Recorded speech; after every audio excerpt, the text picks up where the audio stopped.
Por que eu comecei trazendo este exemplo e este estudo? Porque se nós compreendermos que no momento que vai surgindo uma crise, a nossa saúde mental ela está mais vulnerável a essa crise, nós iniciamos por aí. O que fazer antes da crise? Agora nós estamos, entre aspas, numa iminência de uma crise, certo?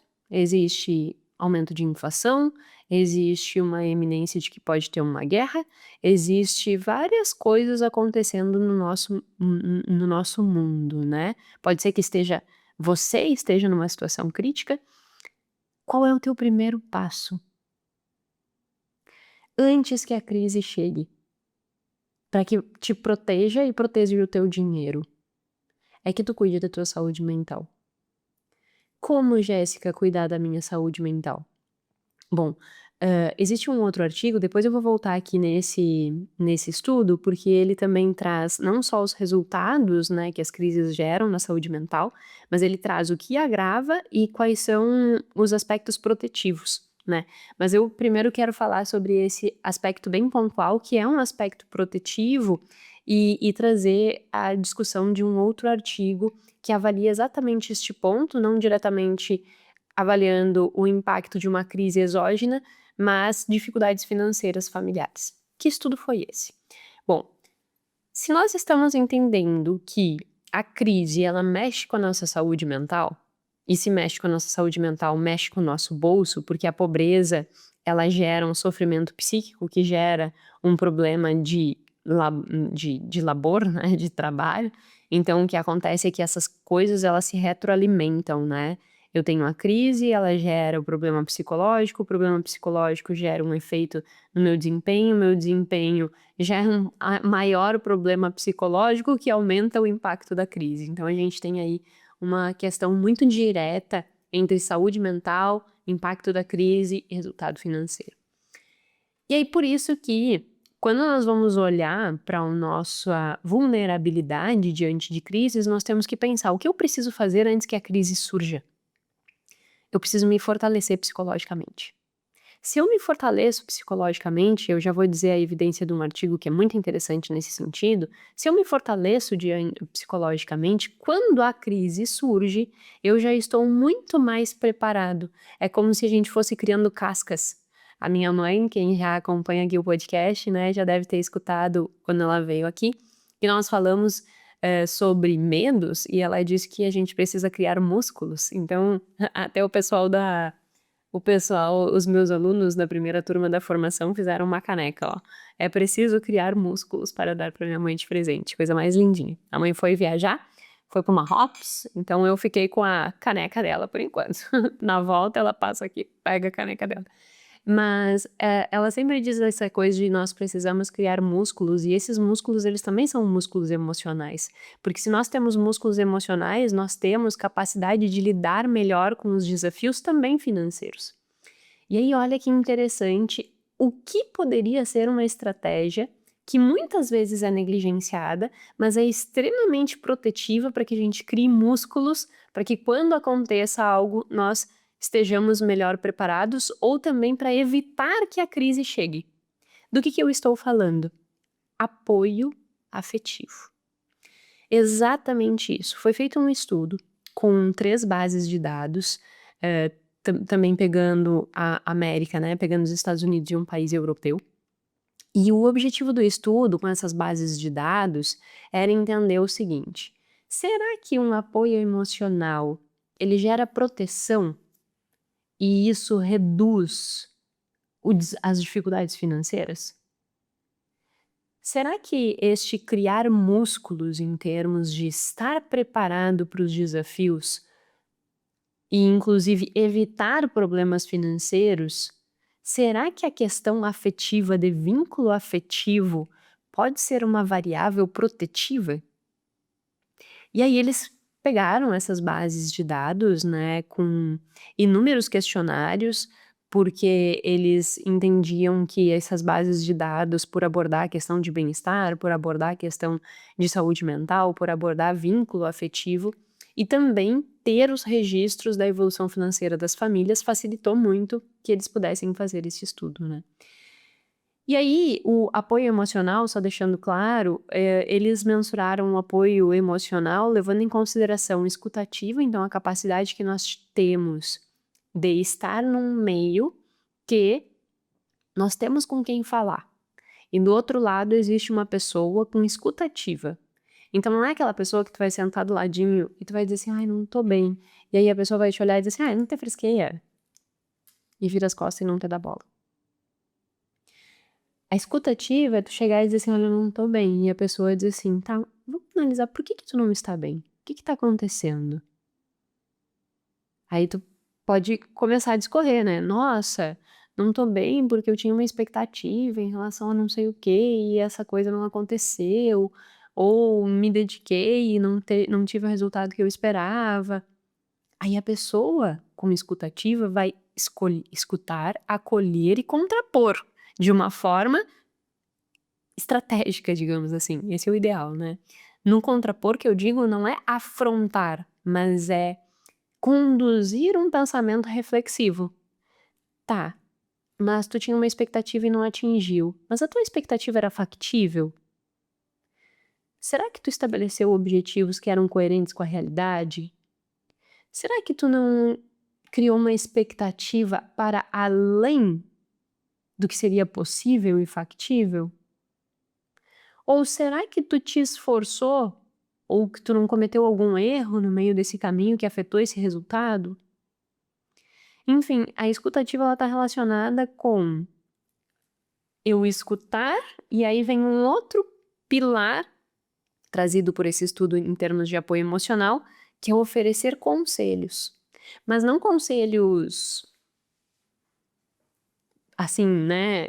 "Ai, eu acho que tu tem que fazer isso, isso e isso", e aí sai de lá indignado porque a pessoa não fez exatamente o que tu disse. Não é esse tipo de conselho, né. O conselho que ele quer dizer que ele quer dizer aqui é esse tipo de escutativa com contraponto reflexivo, com contraponto de induzir a reflexão, induzir o questionamento, induzir: "Olha, espera aí, mas a gente precisa pensar sobre isso. Espera aí, mas será que esse foi o caminho?". É esse tipo de aconselhamento, né. Então, o apoio emocional estaria ligado com escuta, com o oferecer conselhos e com o estar presente. Isso é uma coisa que eu e o Gui, a gente treina, né, no sentido de estar presente. Porque às vezes a gente tá, sei lá, de manhã, né, e aí agora andou um período que a nossa rotina estava um tantinho mais desorganizada, por causa que a carga de trabalho estava muito grande, e aí a gente tá indo trabalhar até mais tarde, e a gente não tá conseguindo de manhã fazer uma rotina certinha de leitura, que é o que a gente gosta de fazer. Acordar de manhã bem cedinho, ir lá ler na sacada, porque a gente já acorda no turbilhão de pensando que tem que fazer, não sei o que, não sei o quê, e com a cabeça ainda meio cansada do dia anterior, e aí nós não estamos com a rotina certinha de leitura pela manhã. Só que tem muitas vezes a gente senta na sacada e pega o telefone, toma chimarrão e pega o telefone. Opa, aí aqui nós não temos uma questão do apoio emocional, né, que é esse apoio afetivo, apoio emocional que o artigo traz, que é estar presente. Então volta e meia a gente pega os telefones, eu já tô trabalhando, já tô botando caixinha no Instagram, já tô colocando, e a gente olha, opa, espera aí, nós não estamos presentes. Então esse apoio emocional, ele também tem a ver com estar presente, mas presente, presente, né, não simplesmente com uma estátua ali colocada no lugar, né, mas é ter o tempo de qualidade. Quando eu coloco no Instagram o tempo de qualidade, a gente não leva telefone pra mesa, eu tiro foto e deixo o telefone longe, justamente para nutrir esse tempo de qualidade. Então o artigo diz que esse apoio emocional estaria pautado nesses 3 pilares, né, a escuta, ter essa capacidade de escutar, ter a capacidade de dar direcionamento, de trazer clareza de pensamento e estar presente com um tempo de qualidade efetivo e não presente só de corpo presente, mas não de estar ali, né. E aí ele avaliou nessas 3 bases de dados variáveis que conduzissem a esse entendimento, então perguntas do tipo assim: "Ah, quando você tem um problema, você tem com quem conversar?". Então isso já é uma evidência de se existe aquele apoio emocional ou não. E aí dentro das 3 bases de dados eram questões diferentes em relação a esses aspectos. E aí olha que interessante o que ele conseguiu comprovar. Ele pegou essas pessoas e conseguiu e dividiu ela em 3 grupos: aqueles que têm alto apoio emocional, médio apoio emocional e baixo apoio emocional.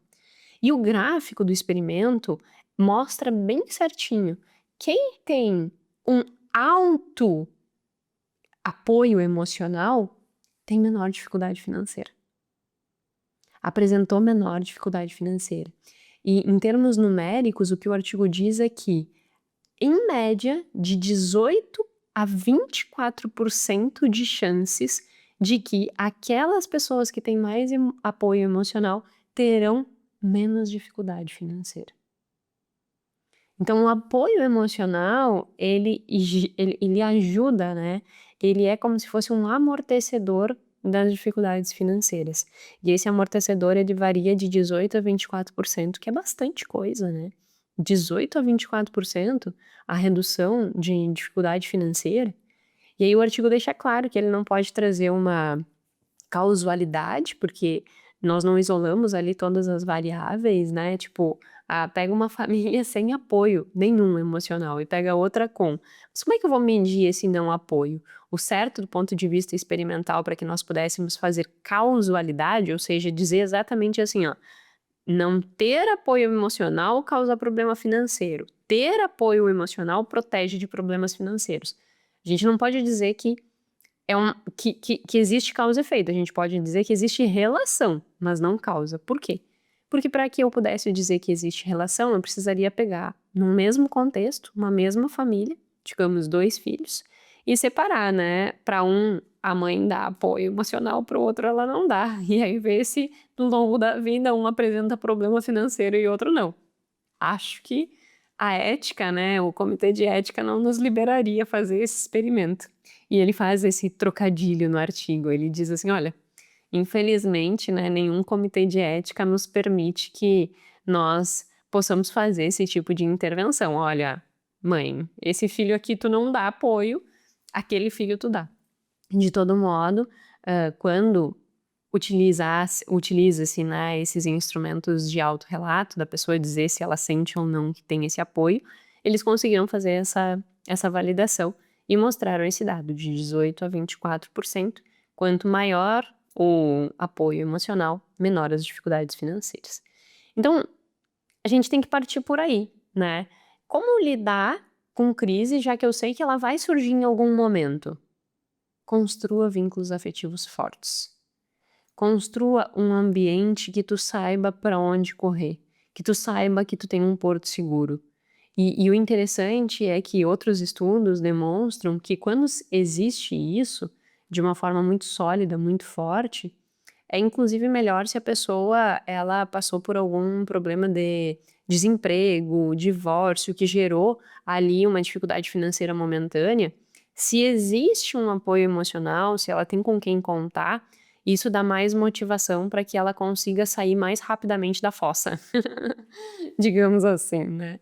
Então, tu não precisa ter muitos vínculos afetivos, mas tu precisa ter vínculos afetivos fortes. E isso é protetivo também para o seu dinheiro. Olha que interessante, né? Sempre ampliando o olhar que nós temos sobre o dinheiro, sempre trazendo uma perspectiva em que nós conseguimos entender que é mais do que dinheiro. Então, esse artigo ele nos traz esse direcionamento. Quer se proteger de uma crise? Se proteja criando apoio emocional.